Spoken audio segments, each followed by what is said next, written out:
So an authority to draw a bill of exchange does not of itself import an authority to endorse।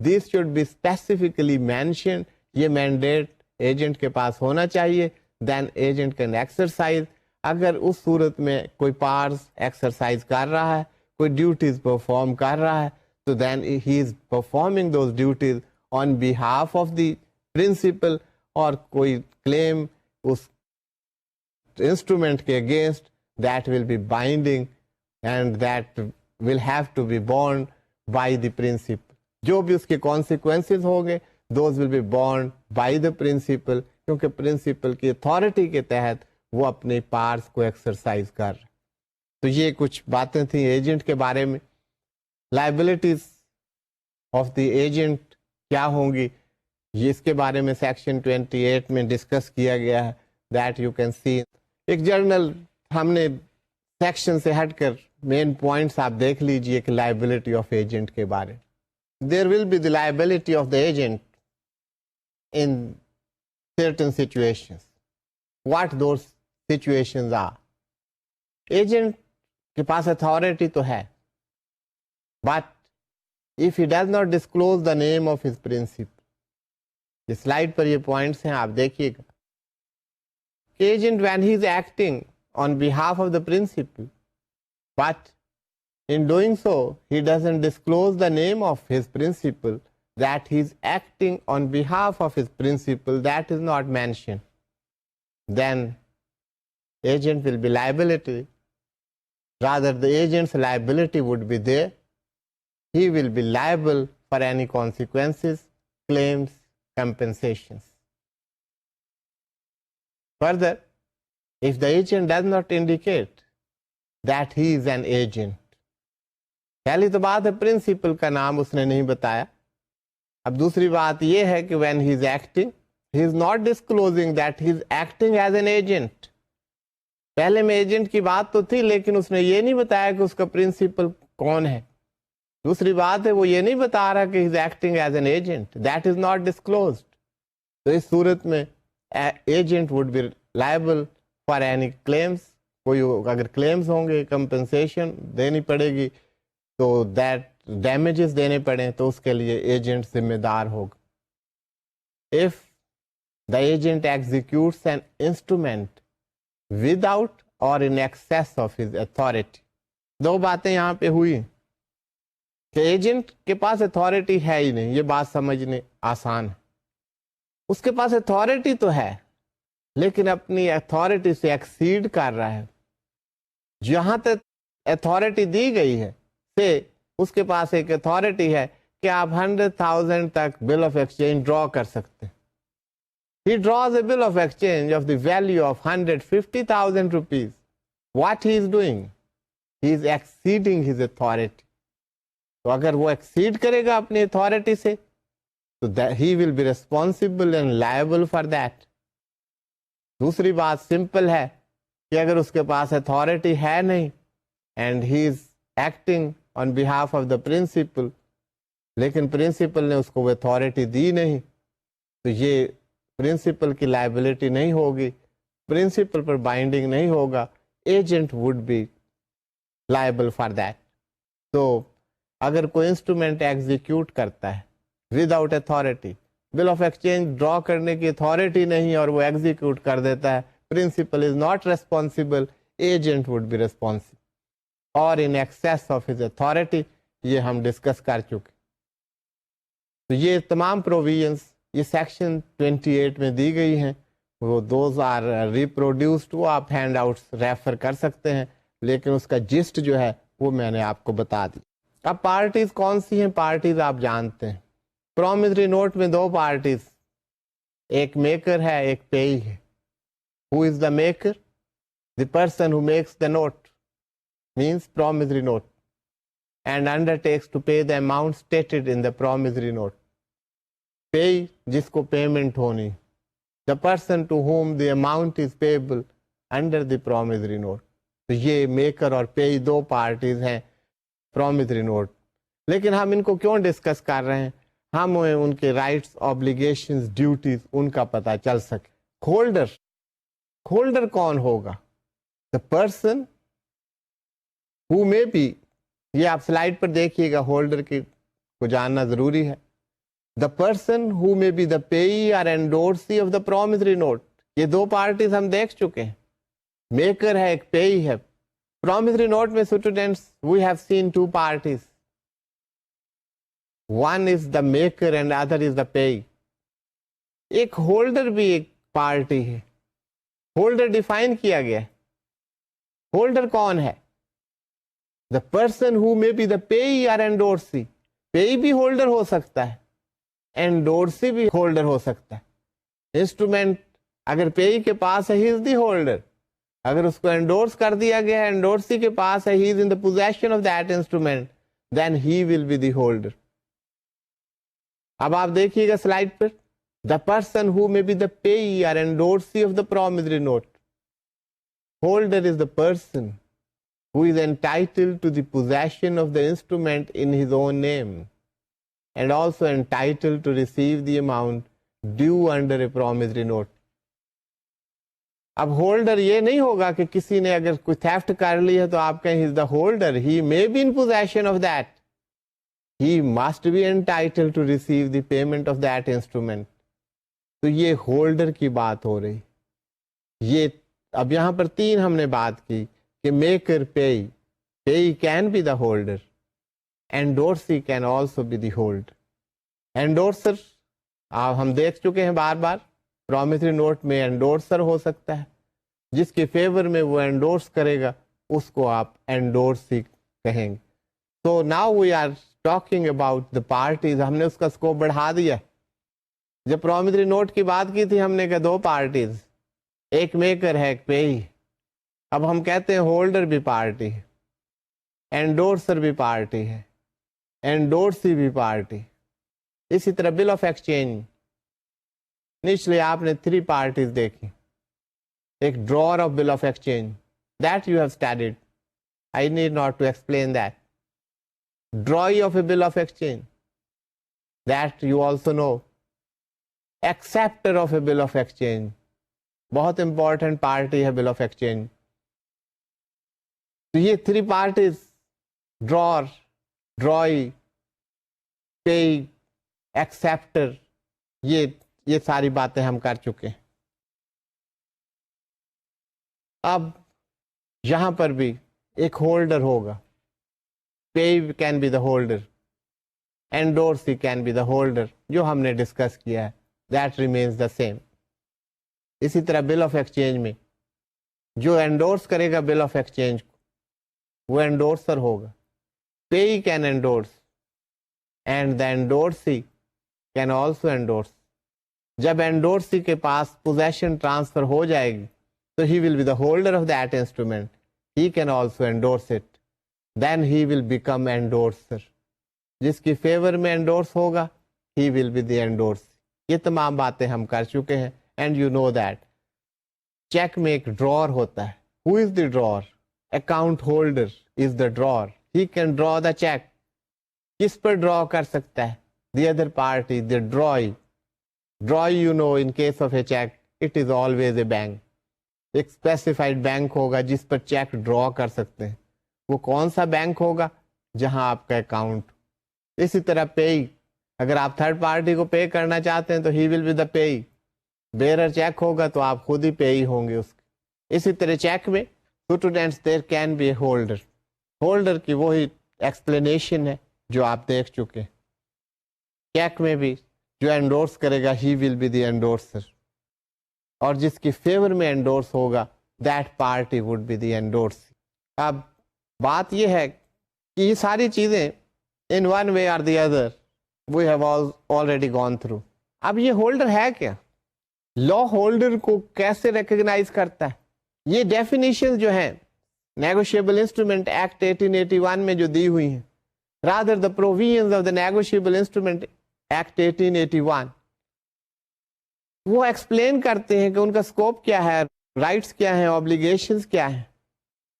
تو holder کو define کیا گیا ہے section 8 of the negotiable instrument act.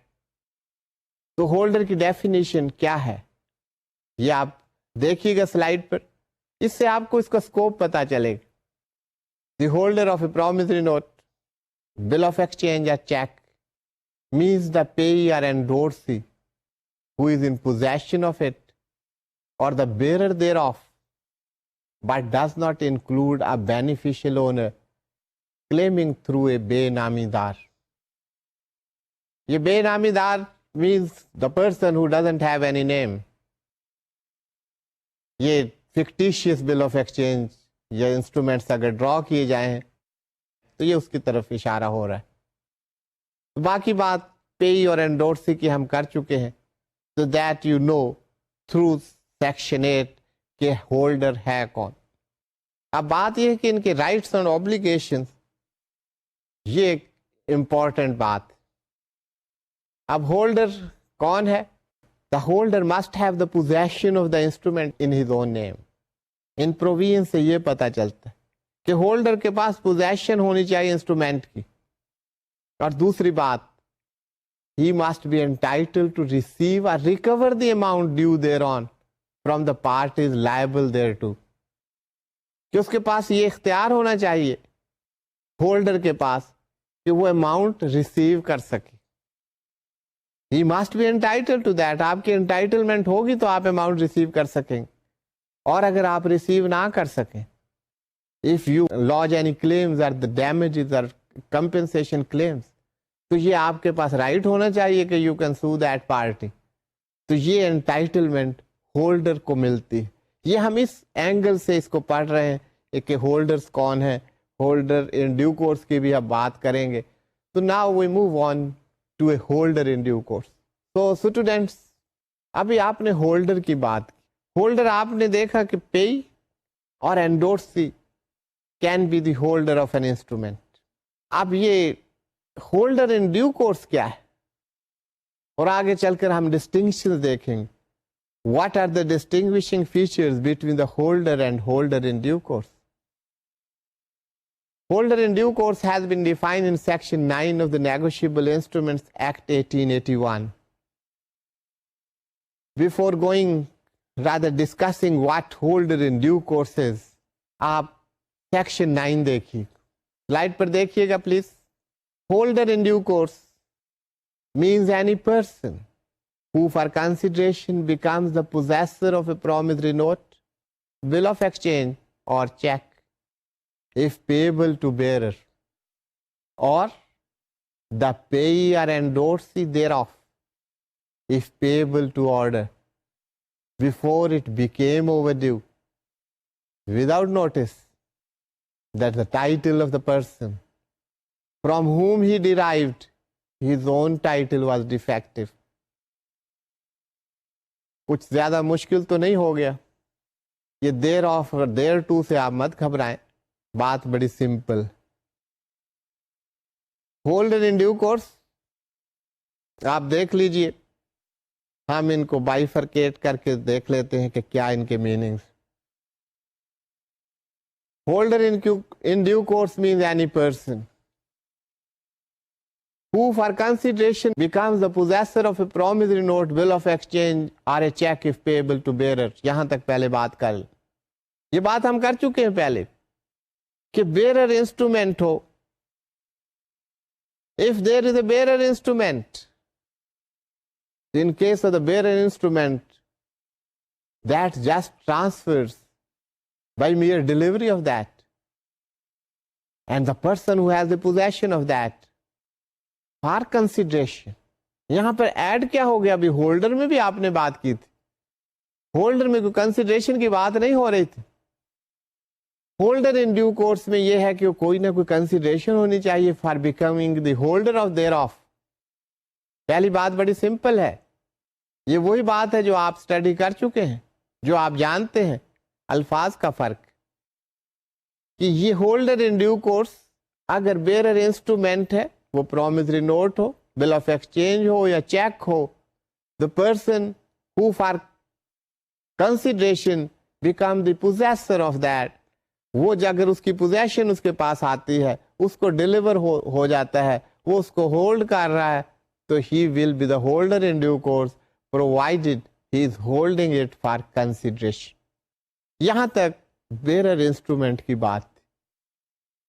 آگے بات کر رہے ہیں اور pay or endorse thereof if payable to order. اگر that is drawn to order, یہ bearer نہیں ہے. اب اگر order instrument ہو تو that payee or the endorsee would be the holder in due course, لیکن he must be the holder for consideration. lawful consideration اس کی ہونی چاہیے کوئی نہ کوئی. تو پہلی بات بیرر کی تھی, اب آرڈر کا بتا رہے ہیں کہ پیئی یا انڈورسی جو ہم بات کر چکے ہیں پہلے بھی, he will be the holder in due course. آگے کیا condition in both the cases, whether it is bearer or order, before it became overdue. ہاں یہ شرط ہے, یہ نہیں ہے کہ وہ اوور ڈیو ہو گیا, ایکسپائر ہو گیا, اس کی میچورٹی ڈیٹ دیٹ واز سے 15 مارچ وہ گزر چکی ہے. اگر چیک نہیں ہے اور کوئی انسٹرومنٹ ہے, ڈیز آف گریس بھی 3 جو آپ نے پڑھے ہیں وہ بھی گزر چکے ہیں, تو پھر ہولڈر ان ڈیو کورس. اس کے بعد اگر you become the holder, you are not the holder in due course. Position آپ کے پاس آتی رہے لیکن وہ اوور ڈیو انسٹرومنٹ نہیں ہونا چاہیے. Before maturity date, before the date on which it falls due for payment, اس ڈیٹ سے پہلے پہلے وہ آپ کے پاس آنا چاہیے. تو بیرر آرڈر دونوں چیزیں دیکھی, and that should come into your position before it became overdue. اور اس کے ساتھ ساتھ بہت important factor for a person to be the holder in due course, without notice that the title of the person from whom he derived his own title was defective. اب indoors کر رہے ہیں, ایک پارٹی کے fever میں ایک instrument ہے, say he is the payee یا انڈورسی ہے, لیکن وہ پیئی جو ہے اس کا اپنا ٹائٹل ہی ڈیفیکٹو ہے اور وہ آگے انڈورس کر رہا ہے. تو یہ بات سمجھنے کی ہے. if the person who is becoming the possessor, rather holder of that, without knowing that the person who is transferring that instrument to him, endorsing that instrument to him, his own title is defective, the person whose favor that instrument is being transferred, he will be the holder in due course.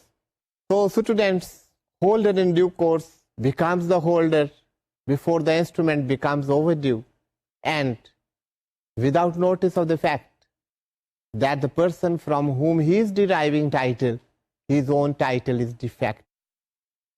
تو یہ اگر چیزیں ہوں گی تو he will be the holder in due course.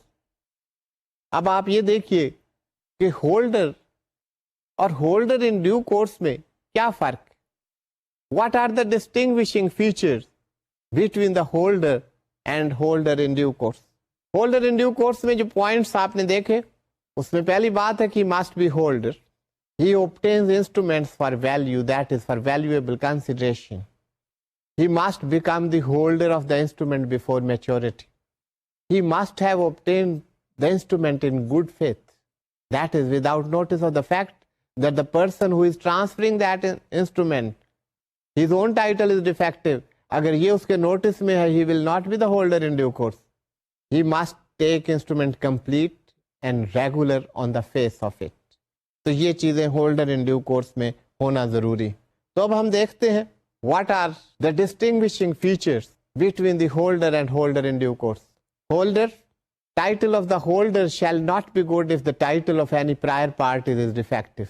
تو یہاں پر وہ ہولڈر ان ڈیو کورس نہیں ہے. ہولڈر اگر پرائر پارٹیز کا ٹائٹل ڈیفیکٹو ہے, whether it is in his notice or not, تو اس کا اپنا ٹائٹل بھی ٹھیک نہیں ہوگا. That will not be good title. لیکن ہولڈر ان ڈیو کورس آپ دیکھ چکے ہیں, holder in due course shall have a good title even if the title of the prior party is defective. لیکن کنڈیشن کیا ہے؟ Condition is that he should obtain that title in good faith, that is without notice that the title of the prior party is defective. اس کے notice میں نہیں ہے, so he is the holder in due course. تو students, اس کے علاوہ holder میں آپ نے دیکھا consideration is not necessary. Holder in due course there must be consideration. Holder doesn't enjoy any special privileges. holder in due course does enjoy it. You have seen it کہ وہ holder in due course رہتا ہے even if the title of the prior parties is defective. A holder is a person who is entitled in his own name to the possession of the instrument and to recover and receive the amount due thereon from the parties. لیکن holder in due course, he is a person who has taken the instrument in good faith and for value and also before its maturity. یہ کچھ distinguishing features ہم دیکھ رہے ہیں between the holder and holder in due course. اب یہ liabilities of the different parties, those had been discussed in section 30, 31, 32, section 117 that you can see. اس کے بعد نیگوشیشن کی آپ کو ڈیفینیشن ملے گی سیکشن 14 میں. یہ ہم ڈسکس کر چکے ہیں یہ ڈیفینیشن کیا ہے نیگوشیشن کی سیکشن 14 میں، بار بار اس پر ہم نے بات کی. You know all the points, تو آپ کے لیے اس میں کوئی سمجھنا مشکل نہیں ہوگا. اس کے ان کی پیبلٹی کیسے ہوگی، نوٹس کی، بلز آف ایکسچینج، ان کی due date, payment of interest, all these have also been discussed in the different sections. تو یہ نیگوشیبل انسٹرومنٹس کے بارے میں ہم نے کافی ڈیٹیل میں تو میں نہیں کہہ سکتا کیونکہ یہ پورا ایکٹ ہے، اس کو اسٹڈی کرنے کے لیے ہمیں ایک پورا کورس چاہیے، لیکن کوشش کی گئی ہے کہ سیلینٹ فیچرز جو ہیں، امپورٹنٹ چیزیں، انہیں ہم ڈسکس کر سکیں. تو we have discussed all those thing. میں آج کا لیکچر اسٹوڈنٹس یہیں پر ختم کرتا ہوں. Thank you for being with me.